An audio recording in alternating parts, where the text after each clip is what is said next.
For GateWorld.net, I'm David Reed, once again here with Mr. Connor Trinneer. Reports of your death, greatly exaggerated. Somebody died, probably. Well, it sure looks like Michael's dead. Have you seen the episode? I have seen it, yeah. I think that he... sure, I mean, yeah, he did die, but if he didn't clone himself... I mean, the bigger picture of things. Yeah. All of the stuff that they've said about how, intelligent, cunning, and wily he is. It just wouldn't make any sense if he wouldn't have any sort of backup plan. It seems like he's always had one. Yeah, exactly. But the reports of the death of Stargate Atlantis are exaggerated? I don't think so.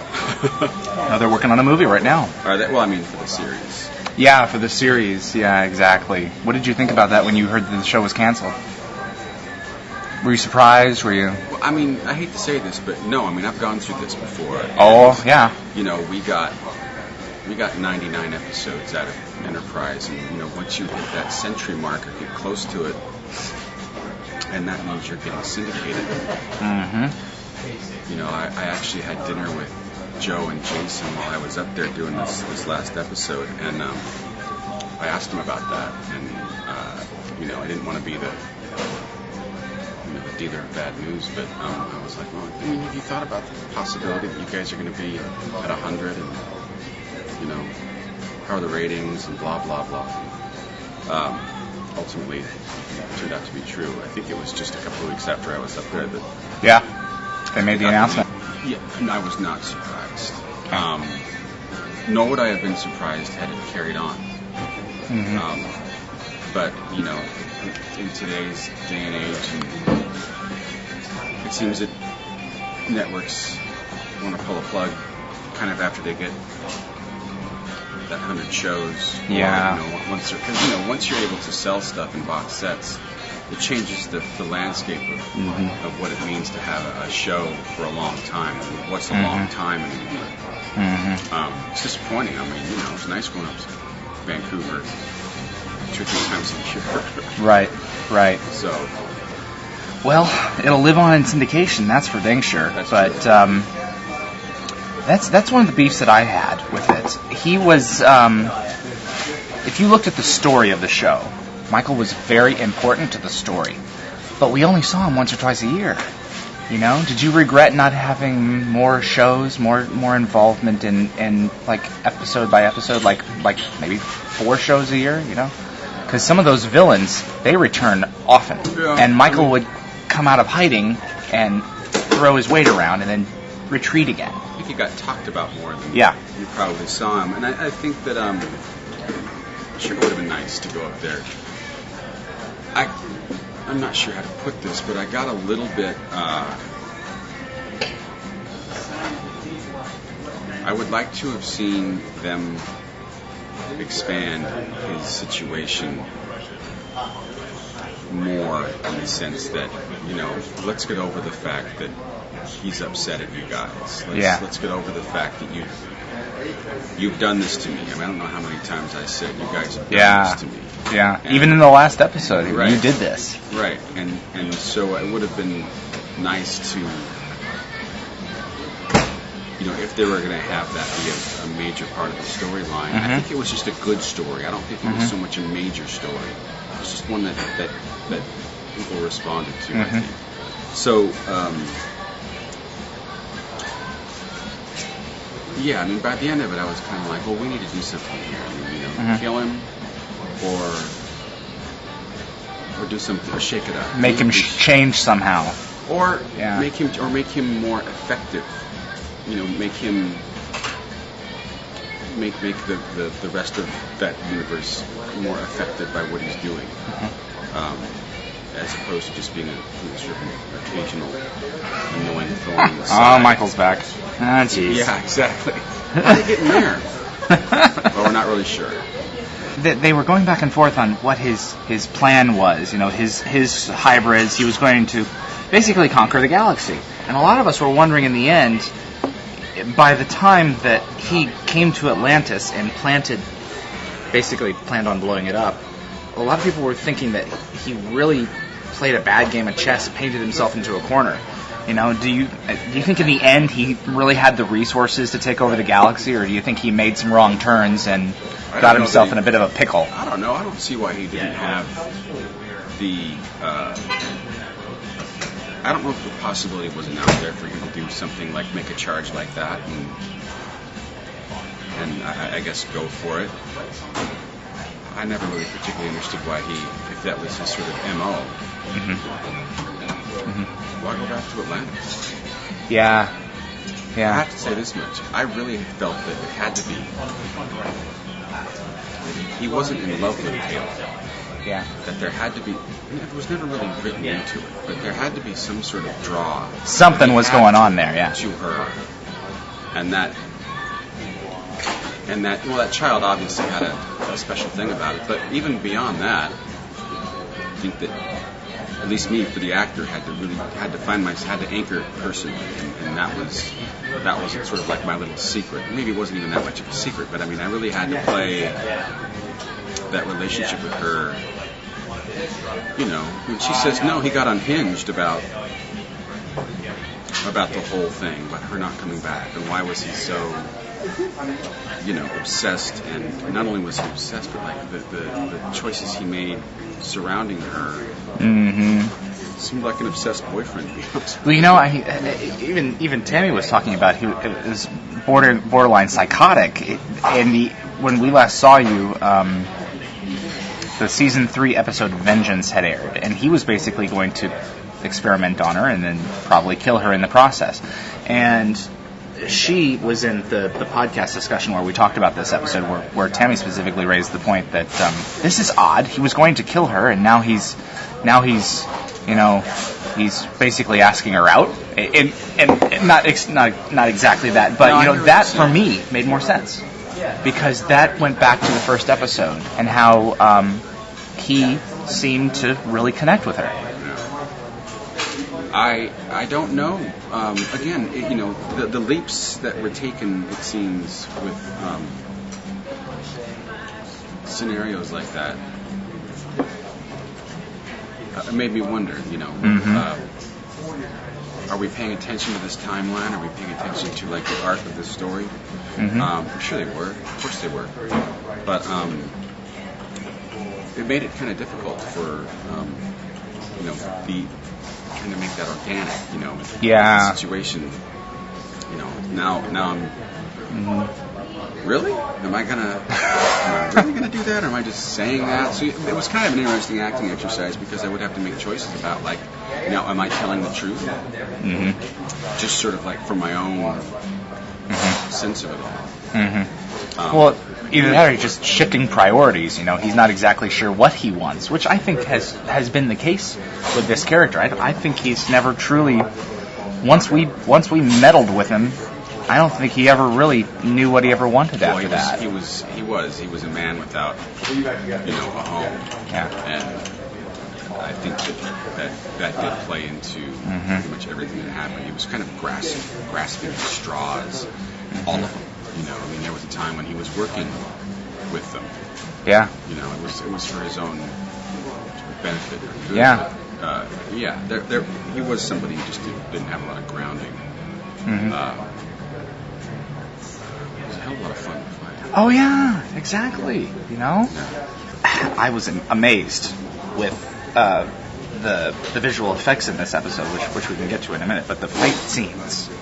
Do you like to fight? Are you a fight kind of guy? You didn't do a whole ton of that on Enterprise, but there were episodes like Dawn and the finale. Enterprise. Oh, you did? I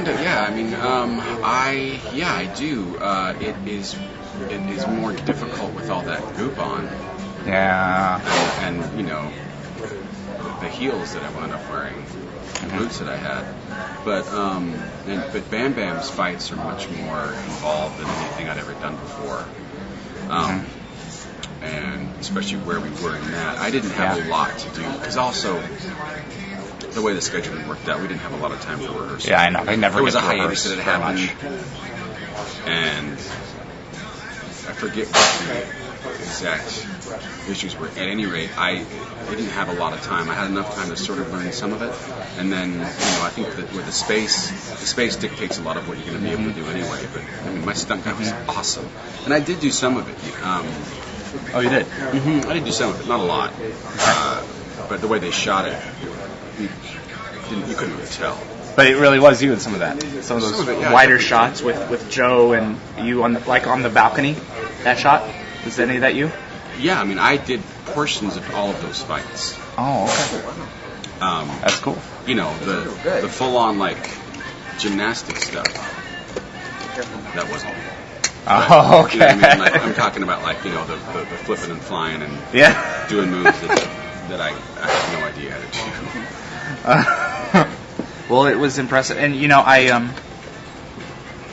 think that, and I think you and I talked about this in our last discussion, where we've really, the ones the fans who have really liked the Michael Ronan dynamic, we've been waiting for this. Yeah. There is some bad blood, and there is some hair that needs to be yanked, and this was coming. This has been coming for a long time, ever since that grudge with him. So that had to have been satisfying as an actor from the story standpoint. You were going down. Yeah, I would like to have had a little more, exchange. Yeah. With him.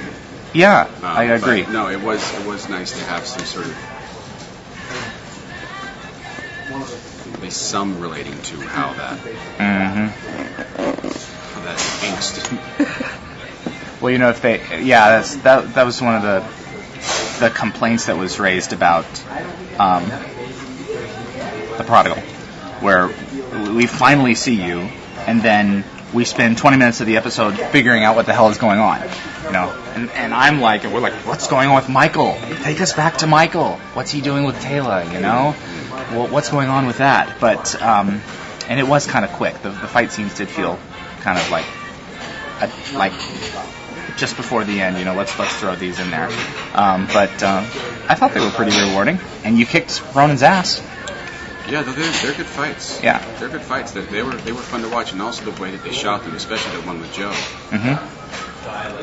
was really cool to see how they had the camera way back. Yeah, I know. The sound stage and green screen, and to see all of that happen. With the whole scope of the city right there. The hybrids changed significantly. They no longer, since we last talked, they no longer look like aliens, bugs. Yeah, they're human beings. What'd you think about the direction they chose to go in with that? I mean, we talked about how if they're not done right, they'll suck. The monsters suck.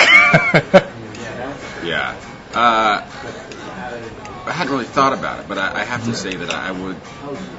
He had to have interaction with them. He couldn't just, they couldn't just be these predator alien bug things that he directed to go certain places. So he had to have, and since it's television, they had to speak English, and I think they solved that problem pretty effectively. Yeah. He knew that they had sort of superhuman strength and blah blah blah. It was sort of it seemed to be more his crew of zombies as opposed to his crew of bugs. And I think that was probably they did look like zombies. I think that was probably a good move. Yeah. Yeah, definitely. A lot of fans raised questions like, what do they do? I mean, they pilot his ships, and they kind of serve as his ground forces. But what do they really do? What's really going on with them? Why did he choose to? Are they his army? I mean, is that basically what they are? Or? Absolutely, yeah. I mean, they're his minions. I mean, they are there to serve whatever purpose he puts them out for. They have to be sort of mindless, soulless things that whatever he says they do, and they're afraid of him. I mean, if he's this really genius scientist who has the ability to take this information and translate it to him and how it can help him, he would have been able to mutate this thing to, to be that specific with it. He must have been able to. I mean, it makes it interesting. In the world of TV, he has the perfect skill set to be able to achieve this, though we never see it. Right. And I guess the difficult part is, do you buy it? I don't know. Cool. Well, so hopefully there's a copy of him floating around out there somewhere. There has to be several. I'm serious. You know what he probably did? Is he probably put them on ice, where some sort of trigger, if something doesn't happen, if he doesn't have some sort of it's a fail-safe. Contact, radar, the light goes off or something, and one of them's going to wake up, and if they're true clones, they're going to have the exact same sentiment and sensibilities that he has. There's no way that he would have gone to such a dangerous Atlantis, place, risking everything. All his last pieces on the board. When he could have just sent somebody who's him. Would make no sense to me whatsoever. It would literally, as far as I'm concerned, fracture a portion of this character. Do you think did it occur to you that he possibly sent like a copy of himself to Atlantis? The second I read that script. Really? My first thought. Absolutely. Yeah. He made a copy to lead the others, because they'll only respond to him. Huh. Well, yeah, whatever. I mean, he definitely... I definitely I'm thinking this through. Either he went and made copies, or he sent a copy, and, there were cracks in the armor of that guy in that episode that you hadn't seen before from Michael. That he was definitely more unhinged than any other time you'd seen him before. More desperate. So, truly, if he doesn't have a six-pack somewhere, in cold storage, then shame on Michael. Yeah, that's. I just don't think that. Well, it doesn't make much sense. He really did want to go back there and get that kid, yes, but he's been gone for so long, and we've already come across a couple of planets where he mutated several people and was working on various stages of his experiments. Something's got to be out there that's left over. Yeah, there's a wizard behind the curtain. Yeah. The man there. Yeah, exactly. No, that's exactly right. So that's my feeling, and maybe we'll see it again in one of the movies. I don't know. Well, if the first one is successful, have you been contacted at all for the Atlantis movie? No. Okay. Yeah. No, I think if they put that character in there, that will be the movie. I mean, I would think that if you're going to throw Michael into the mix, he can't be part of the Fantastic Four. It's got to be, it's kind of got to be about Michael. I mean, that's part of the thing that I think had me not up there as much, because when it was going on, when the shows were involving that character, that's what they were about. Yeah, it wasn't somebody. He wasn't showing up and saying, and them kind of going, "What are you doing here?" Well, I know something, and I've got to tell you something. No, it was always about his arrival. Todd kind of took that place. Early on it was Michael, but with bringing in the Hive ship at the end at Allies, which you did the voice work for, and then Todd kind of played by the great Chris Heyerdahl. Awesome. He kind of took on that role as kind of the leader of the Wraith, whereas you're kind of out there on your own. The Flying Dutchman, as Brad Wright liked to put it, trying to find his home. Right. I really wish there would have been more of like not so much okay, I'm coming and I'm going to take something from you. More like he's in a situation, and I think we discussed this a year and a half ago. He's in a situation where he needs them, and he needs to put his tail between his legs and go back to them and maybe offer up something in exchange for this. Yeah. But now he's messed with Taylor's son, and now mind, he's already got the DNA. Yeah. He already said it. Yeah. He said it to him. It doesn't matter that I don't have your kid. It doesn't matter at all. I can make another one. Yeah. And not only can I make another one, even if in the odd possibility that he is the only one, He didn't clone himself.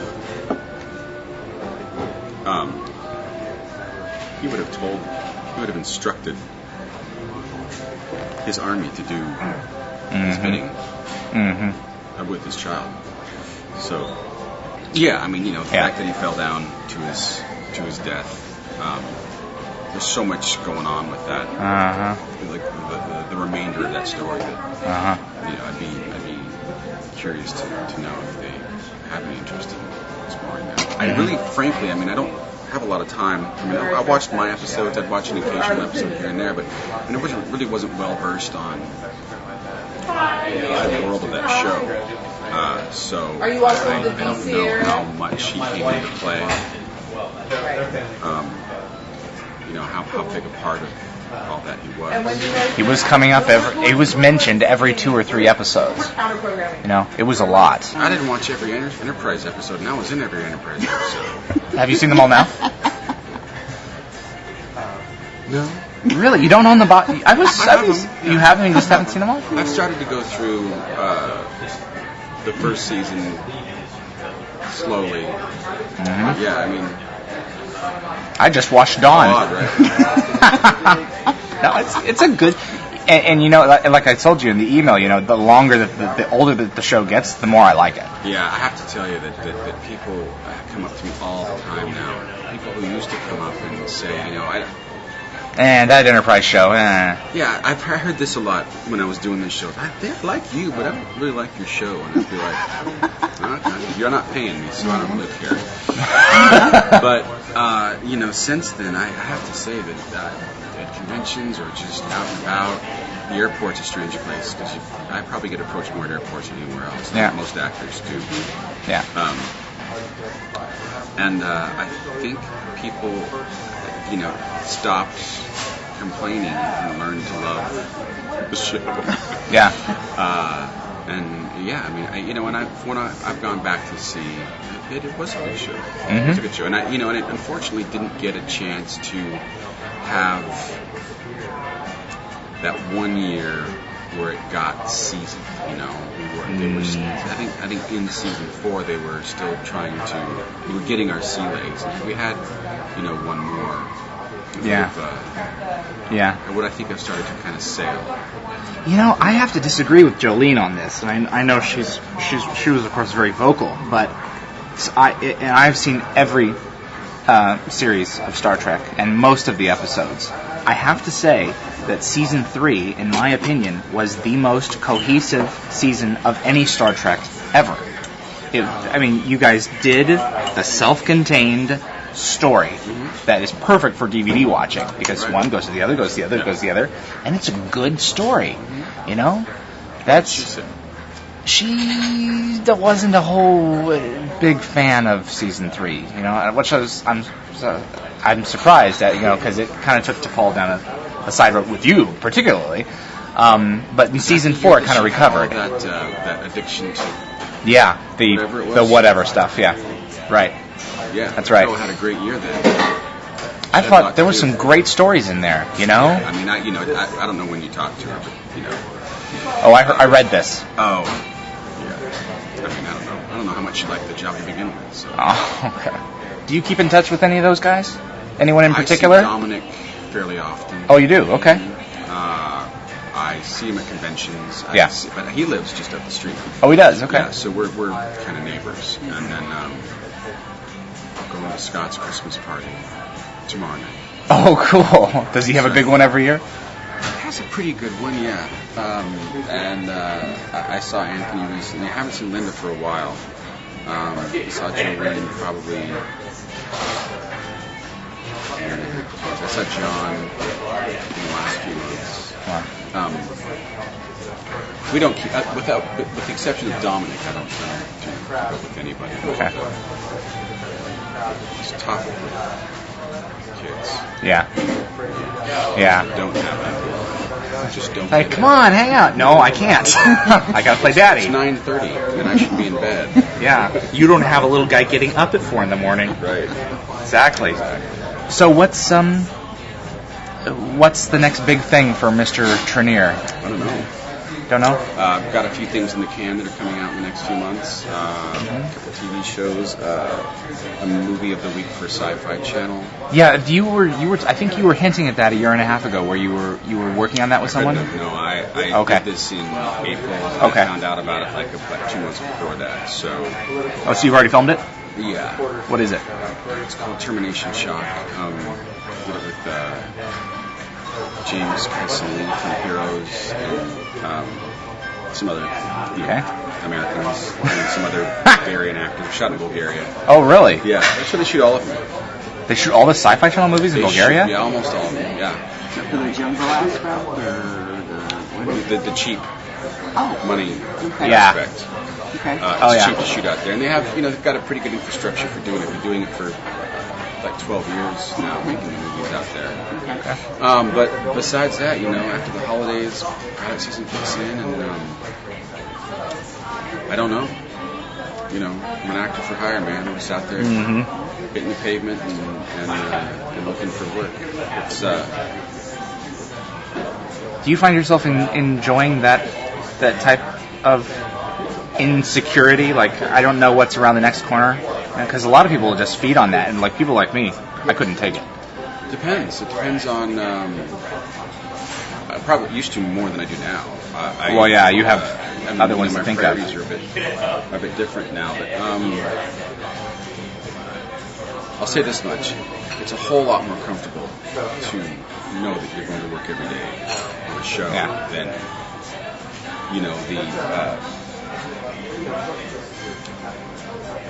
the sort of, I don't know how you describe it other than the picking and choosing of people giving you a job or not. And that gets old. If you nail something and you think, man, let's go to makeup. Sometimes it doesn't happen. So yeah, that gets old and hard. But I'm an actor, so c'est la vie, it's the way it is. C'est la vie. Oui, oui. Right.